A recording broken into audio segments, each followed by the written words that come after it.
मेरे साथ हैं एनसीपी के नेता प्रफुल्ल पटेल। सर, अब तक ये कहा जाता था कि अजीत पवार गुट, अब फाइनली इलेक्शन कमीशन ने कहा है कि आप ही एनसीपी हैं। आप रिलीव्ड हैं, खुश हैं? देखिए, मैं संतोष व्यक्त करता हूं कि इलेक्शन कमीशन ने एनसीपी का फैसला कर लिया और सभी को मालूम है कि पिछले 6 महीने से ये मामला इलेक्शन कमीशन में पेंडिंग था। अब हमें पार्टी का काम आगे बढ़ाना है। आगे लोकसभा के चुनाव बहुत जल्द आ रहे हैं और उसके पश्चात महाराष्ट्र में भी विधानसभा है और भी कई राज्यों में जहां हम लड़ना चाहते हैं उनके भी चुनाव अभी बस इसी दौर में आने वाले हैं। तो हमको एक सशक्त एनसीपी बनाने के लिए काम करना है और मुझे खुशी है कि बहुत सारे नए लोग जो हमारे पार्टी के साथ अब जुड़ रहे हैं, बड़े उत्साह के साथ जुड़ रहे हैं। एनडीए की आगे हमारी विजय हो, नरेंद्र मोदी जी फिर प्रधानमंत्री बने और उनके साथ हम सब लोग कंधे से कंधा मिलाकर इस देश में प्रगति, विकास और सामान्य लोगों के लिए, गरीब, किसान, मजदूर, सबके लिए हम काम करें और एक भारत का नया आयाम हो। आपके विरोधी कह रहे हैं कि जो शिवसेना के साथ हुआ वही एनसीपी के साथ हुआ है, तो आप देखते हैं कि दोनों चीज़ें सिमिलर हैं या इनमें डिफरेंस है? देखिए, हमें दूसरी पार्टी के साथ कोई मुकाबला या तुलना नहीं करनी है। हमें तो सिर्फ हमारी पार्टी का जो एक हमारा दायित्व है उसको निभाना है। इलेक्शन कमीशन का फैसला उन्होंने कर लिया है। जैसे मैंने कहा, हमें संतोष है, समाधान है और मुख्य चुनौती तो ये नहीं है। मुख्य चुनौती तो आगे चुनाव में लड़ना और अच्छा सफलता हमें प्राप्त करना ये है। सुप्रिया सुले जी कह रही हैं कि कोई अदृश्य शक्ति शक्ति है जो ये सब करा रही है, पार्टी को तोड़ दिया, सिंबल दे दिया। और जो लोग हैं वो ये कह रहे हैं कि लोकतंत्र की हत्या हो गई, काला दिन था कल।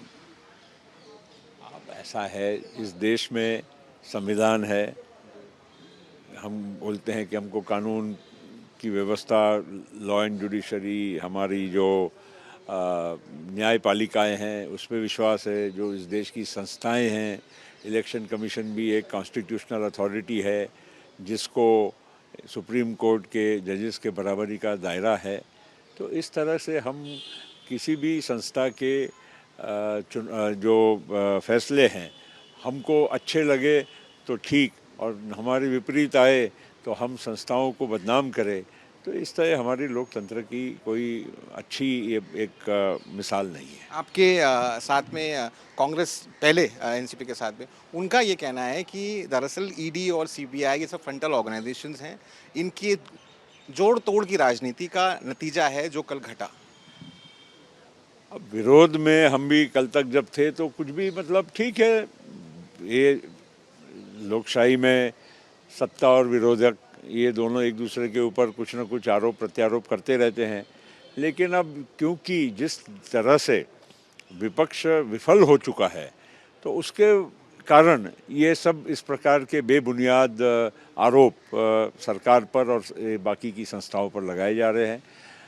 इसलिए मैंने कहा कि हम जब सत्ता में आते हैं तो हमको अच्छा लगता है, जब विरोध में जाते हैं तो उन्हीं संस्थाओं को, कल हम भी पहले की एनसीपी 10 साल सत्ता में थी, तब विरोधक यही प्रकार के आरोप करते थे। तो ये बात बंद होनी चाहिए और जहाँ तक हमारा काम है हम केवल एनसीपी को सशक्त बनाने के लिए अब उसमें जुट। आज 4 बजे तक नाम देना था शरद पवार साहब को। ये कहा जा रहा है उनकी तरफ से कि जो वोट है वो हमारे साथ है, हमको सिंपैथी की लहर हमारे फेवर में चल रही है और वोट हमारे साथ रहेगा, भले ही इलेक्शन सिंबल और पार्टी के दफ्तर आपको मिल गया हो। मुझे इतना मालूम है अभी शीत लहर चल रही है दिल्ली में, अब बाकी कौन सी लहर है मुझे नहीं मालूम। हम इतना ही कहेंगे कि अभी हम हमारी पार्टी का जो हमारे प्रति हमारा जो दायित्व है पार्टी के प्रति उसको निभा रहेंगे और हम हमारी पूरी कोशिश करेंगे और एनडीए के एक अच्छे सहयोगी के तौर पर हम काम करेंगे। आखिरी सवाल, कब तक सीटों का बंटवारा हो जाएगा एनडीए के अंदर, महाराष्ट्र के अंदर, क्योंकि शिंदे साहब भी हैं, आप भी हैं, बीजेपी भी है, कब तक ये कह सकते हैं कि, और कितनी सीटों पर आपकी तैयारी है?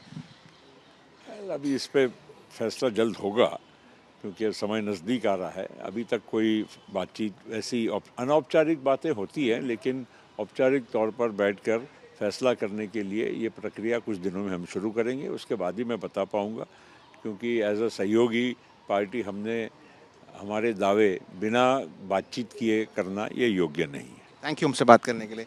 तो ये थे प्रफुल्ल पटेल साफ तौर पर कहते हुए कि एनसीपी मजबूती से महाराष्ट्र में चुनाव लड़ेगी। कृपाल सिंह के साथ मैं राहुल गौतम, आज तक के लिए।